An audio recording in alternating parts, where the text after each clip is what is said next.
Question here. How about people who have hardships and push them over the edge, mental breakdowns, maybe even they take their own lives? So listen, 2 points here. Number one, as a default, as we said, Allah will not burden a soul with more than what the soul can bear. Does this mean that every single soul shall pass that test, or will some souls fail that test? You have to understand, some souls will fail. That doesn't mean they were burdened with more than they could bear. It means that they were not able to do, even though they could have done it. Now, we don't pass a verdict on anybody in this world, no matter how even if they end in a tragic manner. We still make dua for them and we hope the best for them. And also, another point, if genuinely, they were not able to deal with a tragedy and it made them lose their rationale, which nobody can know except Allah subhanahu wa ta'ala, they are forgiven. They are forgiven.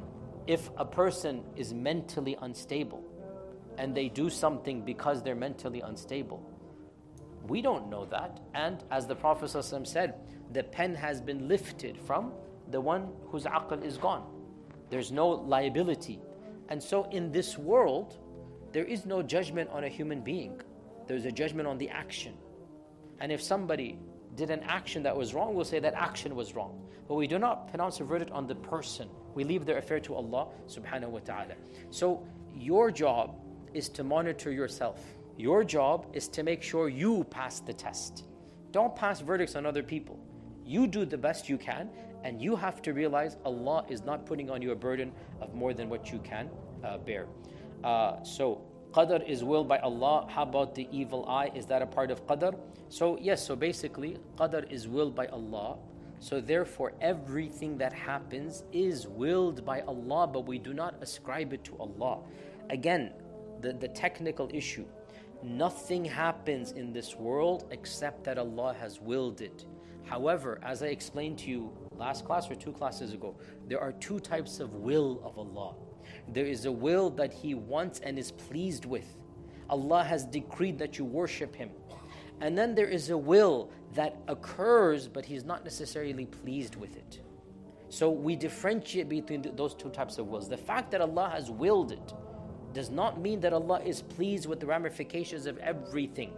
So we affirm everything happens by Allah's will, and yet we do not ascribe a specific evil to Allah. We speak in generics in this regard.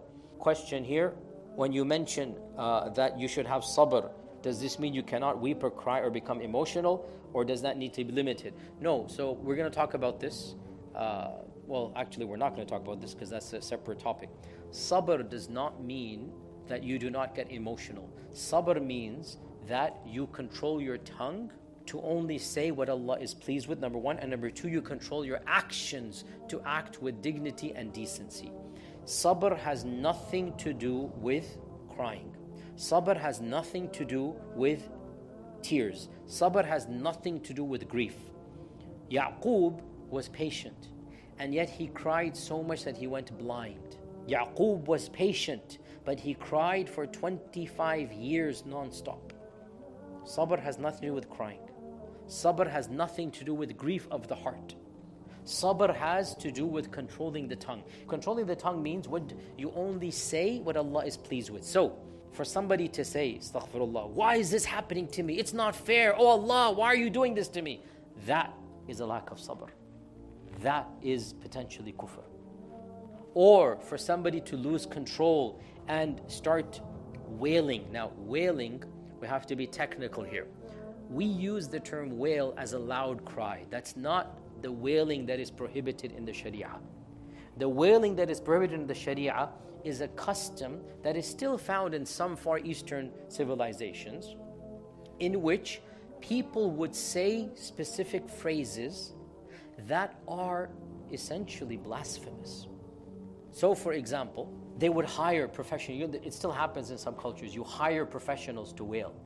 And wailing is to say phrases such as, now that my father is dead, who shall provide for the family? Who shall take care of the family? Now that you are gone, there is no point in living anymore. This is blasphemy. Allah provides, not this person. Allah protects, not this person. So when the Prophet forbade wailing, this is one of the problems of translation. We translate it as like wailing, like a loud cry. That's not what is intended at all. At all. You can cry naturally, as loud as you want. It's a natural crying, a sobbing. The Prophet himself sobbed occasionally. Sobbing is not what is prohibited. It is specific phrases that contradict Iman in Allah subhanahu wa ta'ala. Final question here. Where is Did al-Qadr and Ayn? How do we know if Allah is testing our patience with something or if it is not meant for us? How do we know if Allah is testing us for something that we're going to get or it's not meant for us? Honestly, you do not know. You do not. There is no foolproof method of knowing. But your job is to continue to try for as long as you want that thing in your life.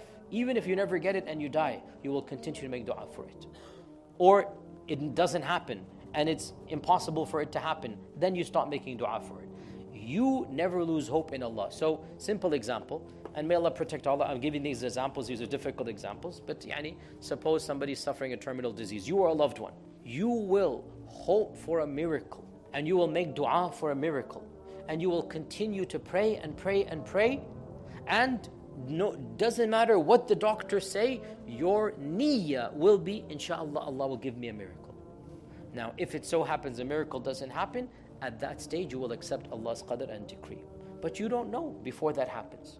Before that happens, you will have good thoughts about Allah subhanahu wa ta'ala. Or you want a job, and you are making dua to Allah, I want this job. You will continue to make dua unless your own heart says, you know what, I got another job and I like this job better than that job. So you changed your mind. You will not give up as much as you can. As long as you want it and it's there, you will continue to make dua, you will continue to strive. You never give up. Only for two cases, and it's not even giving up. Number one, your own desire changes, in which case Allah is basically answering your dua in a different way.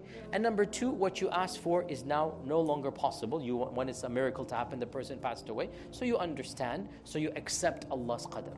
But you yourself never change having good thoughts and optimistic thoughts of Allah. You always assume Allah is going to give you the best. And you prepare for the worst. Does that make sense? You assume the best and you deep down inside prepare. Oh Allah, if it's not decreed, I will trust your judgment that. And this is that delicate balance of Iman. Of course, the technical issue is fear and hope have to go together.